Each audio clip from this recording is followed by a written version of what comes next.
Umayya इब्न खलफ मक्के के सरदारों में से एक अहम सरदार था, जो कुफ्र और शिर्क का बहुत बड़ा पेशवा और इस्लाम और मुसलमानों के हक में रूए ज़मीन का एक बहुत बड़ा शैतान था।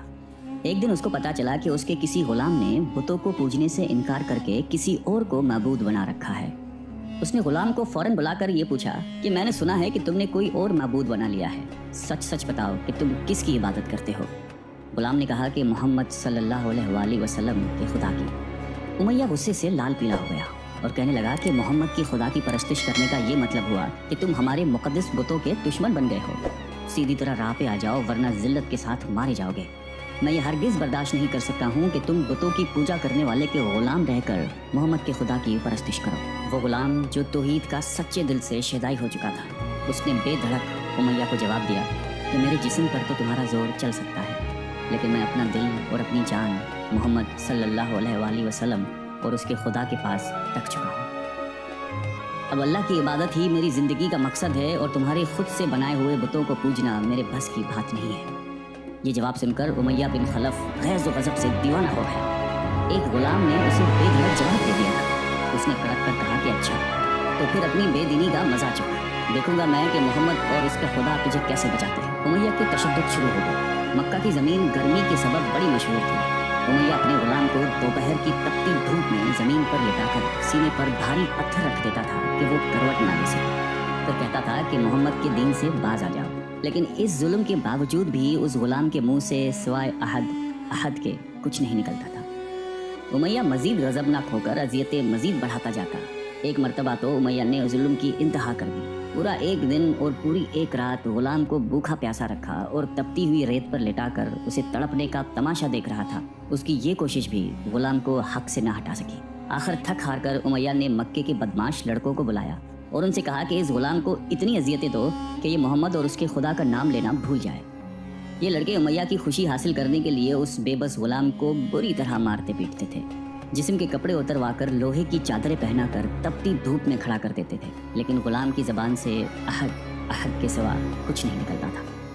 इस्लाम की राह में ये बेपनाह अजियतें सहने वाले सहाबी कोई और नहीं बल्कि हज़रत बिलाल हबशी रज़ी अल्लाह ताला अन्हु थे। इन्हीं जुल्म व सितम के दौरान एक दिन हज़रत अबू बकर सिद्दीक़ रज़ी अल्लाह ताला अन्हु का उधर से गुजर हुआ। आप रज़ी अल्लाह ताला अन्हु ने उमय्या से फरमाया कि उमय्या, इस बेकस और मजलूम पर इतने जुल्म व सितम ना कर। उसने तुम्हारा क्या बिगाड़ा है? वो खुदाए वाहिद की इबादत करता है। अगर तू इस पर एहसान करे तो ये एहसान आखिरत में तेरे काम आएगा।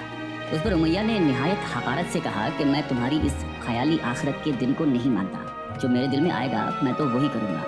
सिद्दीक़ अकबर उस जवाब पर काफ़ी अफसरदा हुए, लेकिन फिर भी आप रज़ी अल्लाह ताला अन्हु ने उसे समझाया कि इस मजलूम पर जुल्म व सितम के पहाड़ तोड़ना तेरी शायान शान नहीं है। जिस पर उमय्या ने तंग आकर कहा कि अगर तुम इसके इतने हमदर्द हो तो इसे खरीद क्यों दिए। हज़रत अबू बकर सिद्दीक़ झट तैयार हो गए और फरमाया कि बोलो क्या दाम लोगे। उमय्या ने कहा कि तुम्हारे पास एक गुलाम है जिसका नाम फस्तात रूमी है, वो मुझे दे दे और इसको ले जा। हज़रत अबू बकर सिद्दीक़ रज़ी अल्लाह ताला अन्हु फ़ौरन ही राज़ी हो गए, जबकि उमय्या का ख्याल था कि फस्तास एक निहायती करामत गुलाम है जिसकी कीमत ज़्यादा है और हज़रत अबू बकर सिद्दीक़ रज़ी अल्लाह ताला अन्हु उसे देने से इनकार कर देंगे। मगर आप फ़ौरन राज़ी हो गए तो उमय्या को सख्त मायूसी हुई और उसने साथ ही 40 उकिया चांदी की फरमाइश की। उसे भी हज़रत अबू बकर सिद्दीक़ रज़ी अल्लाह ताला अन्हु ने बखुशी अदा कर दिया। हज़रत बिलाल रज़ी अल्लाह ताला अन्हु को साथ लेकर दरबार रिसालत में हाजिर हुए और सारा माजरा कह सुनाया।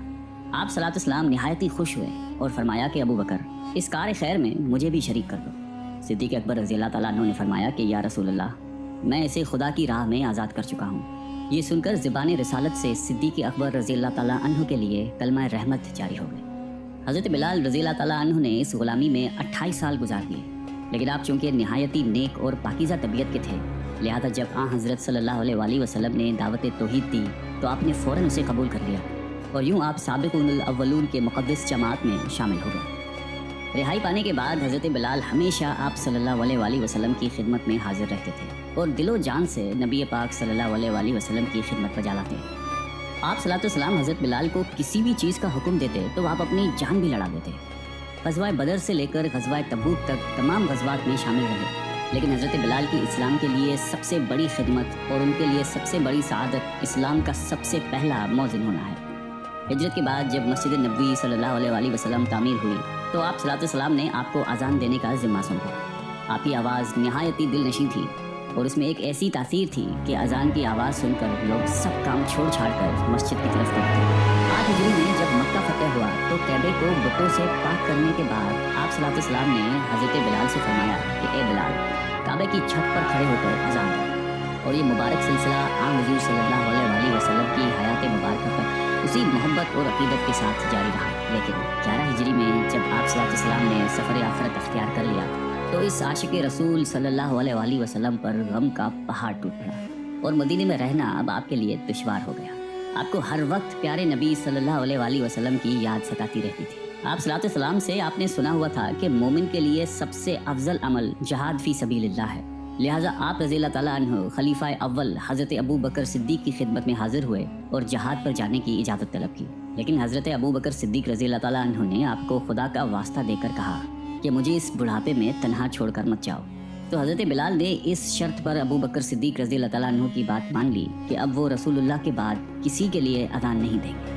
حضرت ابو بکر صدیق رضی اللہ تعالیٰ عنہ نے ان کی یہ بات مان لی، لیکن آپ کے دور خلافت کے بعد خلیفہ دوم حضرت فاروق اعظم رضی اللہ تعالیٰ عنہ کے دور میں بھی جب بیت المقدس کی تسخیر کے لیے شام جانا پڑا تو وہاں عیسائیوں سے صلح نامہ طے پانے کے بعد حضرت عمر فاروق رضی اللہ تعالیٰ عنہ نے ایک خطبہ دیا اور حضرت بلال سے درخواست کی کہ آج جبکہ قبلہ اول پر توحید کا پرچم لہرا دیا ہے تو اس باعظمت موقع پر اگر آپ اذان دیں تو ہم آپ کے مشکور رہیں گے۔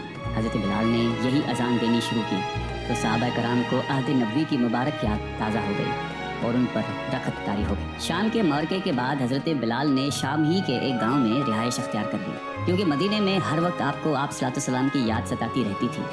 لیکن ایک دن آپ نے خواب میں آپ صلی اللہ علیہ وسلم کی زیارت کی۔